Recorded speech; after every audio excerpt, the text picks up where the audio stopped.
Okey, selamat kembali kita ke dunia Yuk. Yuk, Ya, ya. di mana kita ni Yuk? Yuk sekarang berada di Rico's Pizza. Rico's Pizza Yuk Ya. Jadi Yuk datang sini buat apa ni Yuk? Yuk nak makan lah tempat tu. Jadi Yuk ambil package mana? Yuk ambil package combo platter. Platter. Apa tu Yuk makan tu? Makan dia brisket 500 gram. Okey. Short rib kali 2. Okey.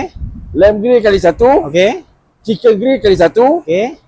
Paratha bread kali 1. Satu. Lepas tu Yuk tambah apa lagi tadi? Yuk tambah tu. Mana tu? Lamb wrap. Lamb rack. Maksudnya 8 pieces. Ambil yang half rack of less 8 pieces. 8 pieces. Tu yang daging berdarah tu. Daging berdarah tu kambing. Kambing. Kambing punya rusuk. Okey. Ni Yuk kali berapa dah Yuk sampai ni? 2. Kali kedua 2. Okey, beres. Terbaik. Di mana Yuk? Dunia yo.